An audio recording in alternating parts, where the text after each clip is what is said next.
Welcome to the Holistic Health Bites podcast. I'm your host, Andrea Nicholson, crime scene investigator turned functional health investigator. This podcast is here to share bite-sized episodes and unique interviews on a wide variety of health topics to empower, enlighten, and educate you to live your best, most vibrant life. Disclaimer: all information you hear on this podcast is for information only and constitutes individual opinions of the person speaking. This should not be taken as medical advice. Being a listener of this show does not initiate a practitioner-client relationship between you and the hosts or panelists on this show. Please discuss these topics with your medical professionals before making any changes to your health. Okay, let's dive in. Welcome back to the Holistic Health Bites podcast. Today, we're going to discuss the most important markers that I look at when I'm evaluating a client for overall metabolic health. Now, a few instructions I recommend for my clients before getting their blood drawn. I always recommend this testing be done in a fasted state, ideally about 12 to 14 hours fasted. This generally means you're going to want to get the blood drawn in the morning. You do want to be well hydrated the day before and the day of the draw, but don't have anything other than water the day of the draw. You don't want to do any strenuous exercise a day or two before the draw either. The normal muscle breakdown that occurs with exercise can alter some of the levels related to liver enzymes. This isn't necessarily a problem, but it can look like you have elevated liver enzymes. You also want to be aware that some medications and supplements may need to be avoided before the draw, as they can alter various markers. You always want to find out ahead of time if you're taking any of these that need to be adjusted. B vitamins, for instance, especially biotin, can alter thyroid markers.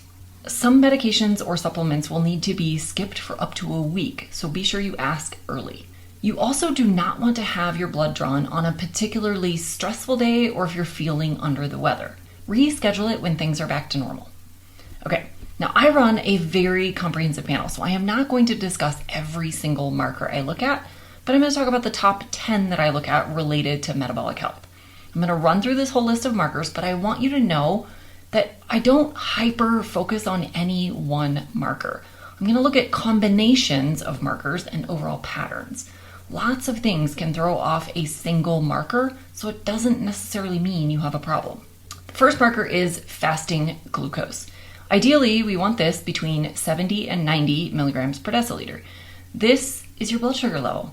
Elevations in blood sugar can be due to developing insulin resistance, prediabetes, diabetes, high stress levels, an underlying infection, and even certain medications. Low levels can indicate liver imbalances, elevated insulin, or adrenal imbalances. The second marker is fasting insulin. Ideally, we want this number between 2 and 6 microunits per milliliter.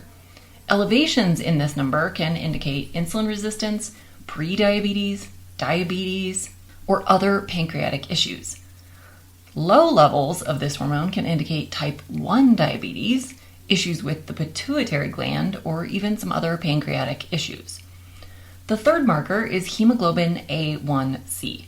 Ideally, we want this between 4.1 and 5.3%.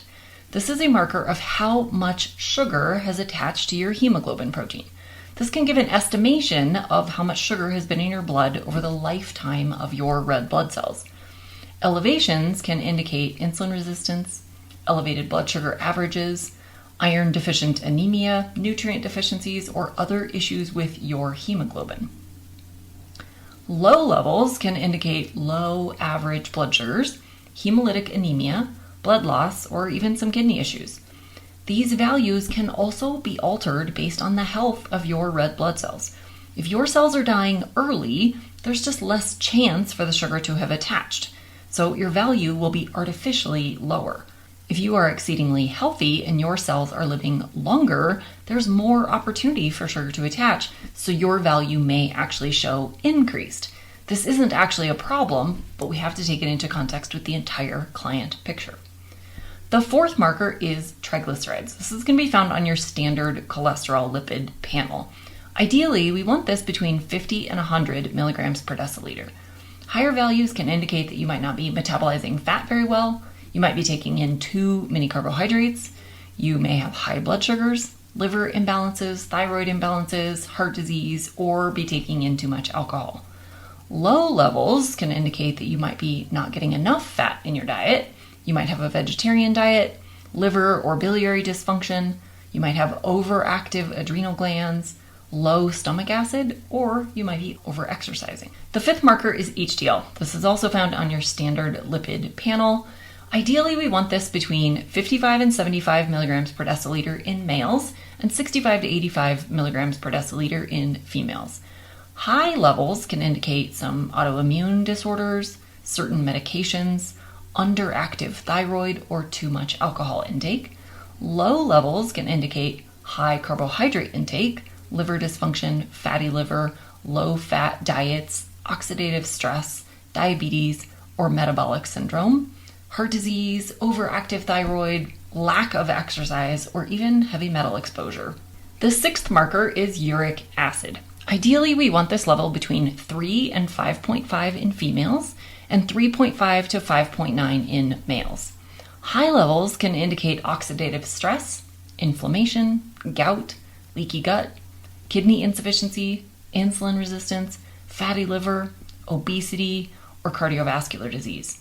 Low levels can indicate oxidative stress, poor detoxification, zinc or iron deficiencies. The seventh marker is LDH, or lactate dehydrogenase. Ideally, we want this between 140 and 200 units per liter.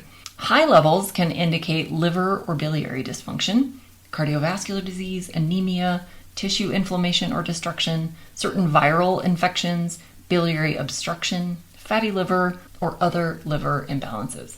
Low levels can indicate reactive hypoglycemia or low blood sugars, keto adaptation, or insulin resistance. Again, we have to take this into the context of the client. The eighth marker is AST. Ideally, we want this between 9 and 21 for females and between 12 and 26 for males. High levels can indicate some coronary artery dysfunction, developing congestive heart, liver cell damage, liver dysfunction, alcoholism, pancreatitis, or even diabetes. Low levels could be a B6 deficiency, alcoholism, protein deficiency, or you're not absorbing protein very well. The ninth marker is ALT. Ideally, we want these levels between 10 and 19 for females and 13 to 22 in males. High levels can indicate liver dysfunction, autoimmune hepatitis, biliary tract obstruction, fatty liver, cirrhosis, or any kind of injury from alcohol, drugs, or medications.